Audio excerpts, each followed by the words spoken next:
Good morning, and welcome back to the One Celtic Fans View, where you get your Celtic news first thing in the morning. There's been a shock development during the night. It's been suggested that there could be a new manager for Celtic next season. But before we talk about that, make sure you give the video a thumbs up and make sure you subscribe to the channel for more daily Celtic news. Now, Celtic are in for a massive boost this weekend as Cameron Carter-Vickers has reportedly been allowed to make his comeback with the squad. The centre-back has been sidelined through that hamstring injury that he suffered last month.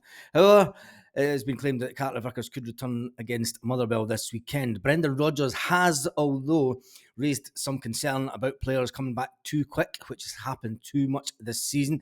As we all know, players have come back and got injured almost straight away.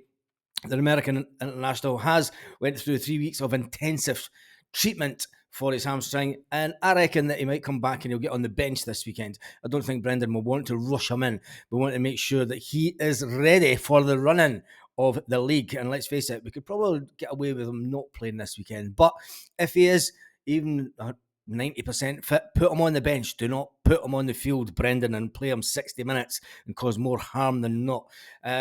Says that he's had no issues since returning to full training alongside his teammates at Celtic. Meanwhile, could it be the fact that a new Celtic manager, yes, we're talking about a potential new Celtic manager, allegedly. We'll talk about that in a minute, so make sure you watch the video right to the end. Bosun Lawwell has been tipped to make it at Celtic. We spoke about it on the live last night. And his manager at Fleetwood Town has said that Lawwell has got all the attributes to take him right to the top at Celtic. Could it be my thinking behind it is, if Cameron Carter-Vickers is here next year, which he is because he's just signed that new 5-year contract, Bosun Lawwell playing along next to him, the man mountain, that's the type of player that you want him to learn off. You want Bosun Lawwell to take that next step in his career with Celtic, and I would put him in and play alongside, not every game. You know, you could have him. You could rotate the squad slightly, which a certain manager likes to rotate the squad that we're going to talk about in a minute. And I think it would be a fantastic addition, and I think that would be a massive, absolutely massive learning curve for him, and it would be one that would be a joy to watch. Tell me your thoughts in the comments. Would Bosun Lawwell walk right into the team ahead of Liam Scales next season? The fact that he's progressed, he's 20-year-old, and he's probably a bit bigger in stature than Scales. As he tell me in the comments. Anyway, Carter-Vickers, he is going to be back for the Sunday trip to Motherwell. Could it be the fact that Jose Mourinho has now been tipped for a shock appointment at Celtic, according to a Talk Sport journalist, the special one, who named Brendan Rodgers the Special 2? Jose Mourinho, would you like him at Celtic? It's been said that Shaban, who believes that the special one would make the Glasgow derby magic and they would turn Scottish football into something special. Following his departure from Roma, Mourinho has won the European Conference League at his first season with Roma. That was his first trophy for quite a few years, it has to be said. But he left the club that were sitting 9th in Serie A. Is he past it at 60-year-old? I don't think so. Would he be able to do a trick for Celtic in Scotland? I think so. Tell me what you think in the comments. I'm sorry, but it's one of those things. And it's one of those situations that in the history of Celtic. And the fairy tale story of Celtic and things that happened throughout our history. And getting to Seville in 2003 was one of those moments. And the fans took umbrance to Mourinho and his team wasting time and diving and all sorts. Would that be the manager that could turn it around? It would be... Oh, God almighty. Excuse me, but oh my goodness, could you imagine Scottish media if Jose Mourinho walked in to Celtic Park in the first Glasgow derby? It would absolutely be mayhem, magical. It would take it to the next level. But will it happen? I don't think so. The fact that when we talk about money, could Celtic afford him? When you look what he earned at Roma, it was around about £6 million salary. And a year, Brendan Rodgers was on 3.3 million. Would he take a wage drop to come to Celtic to finally put things right all these years later. You know, it's one of those things that's going to happen.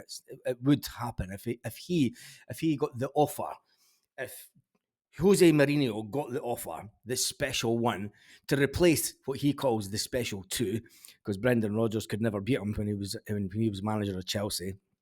He reportedly snubbed the job back in 2021 after he left Tottenham, but I don't believe that. I don't believe that he'd snubbed the job.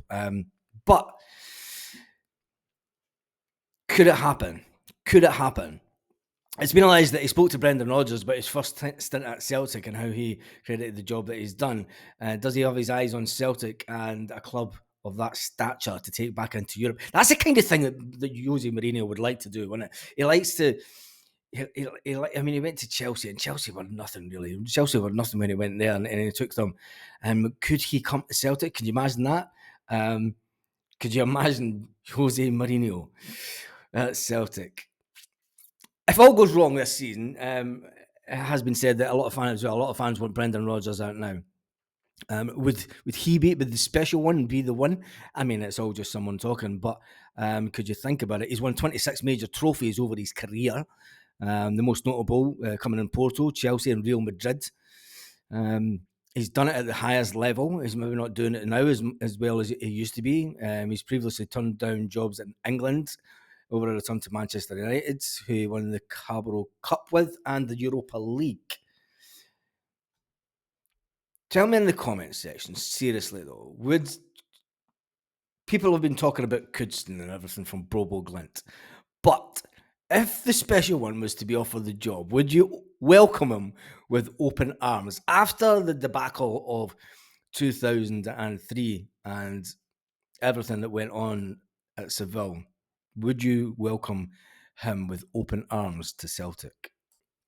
Now, last season, people were singing it's the form that we've found since Ange has been around. But was it really the form that we've found since Harry Kewell had been around? People said that since Harry Kewell has left in December, Celtic haven't been playing as good. The wingers haven't been doing as good, but I could say that. You could say that all season. But Harry Kewell has broken records since he has left Celtic. The legendary Australian attacker replaced Kevin Muscat at the Japanese club that we got Ange Postecoglou from.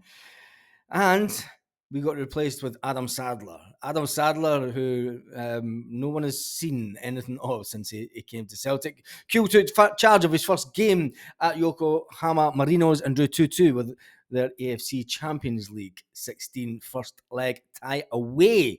Yes, he's playing in the Asia Champions League with them.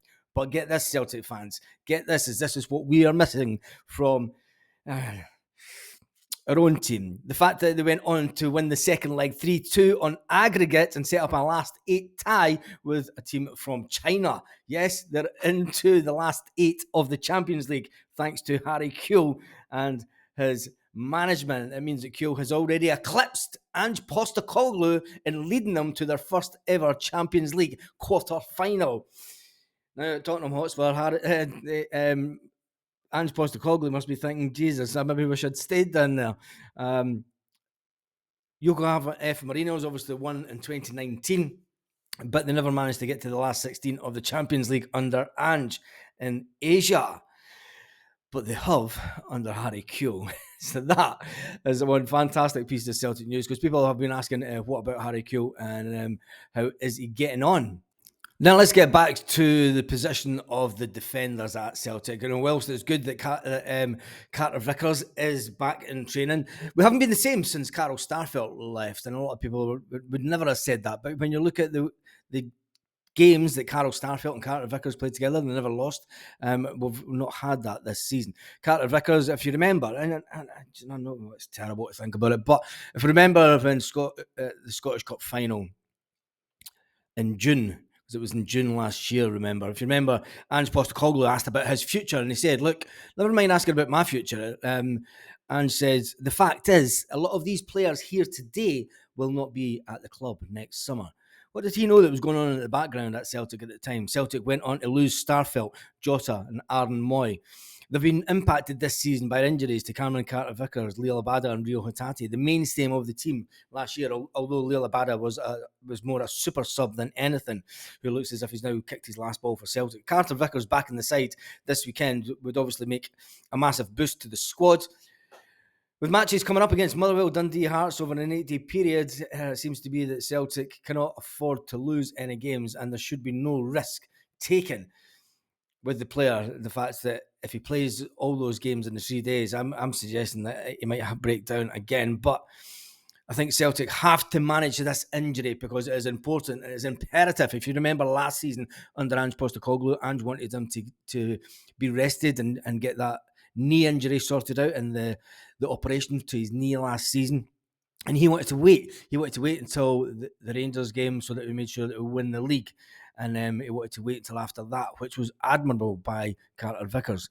Unfortunately, we've not had that kind of Carter-Vickers this season. And some people are saying that Carter-Vickers will be past it. But remember, there was a little guy that broke his ankle in France for playing for Celtic. And he went on to have a not bad career. And Carter-Vickers hasn't broken anything. But the little guy that broke his ankle in Lyon went on to have a not bad career for Celtic. So let's not judge Carter-Vickers on a couple of hamstring injuries and after a knee operation, which, you know, is one of those things. Anyway, on that note, tell me what you think about Jose Mourinho being touted as a Celtic manager, the next one. You just know it's going to happen at some point. I would love it. I mean, personally, I think it would be hilarious. I think it would be absolutely hilarious to bring him in and turn things around. And he knows how to win the Europa and stuff. He knows how to win in Europe, which is a bit more important for Celtic because Celtic have been bringing in managers to try and take us to that next level. And I think bringing in somebody like Mourinho would certainly give us that oomph in European football. Can he still do it?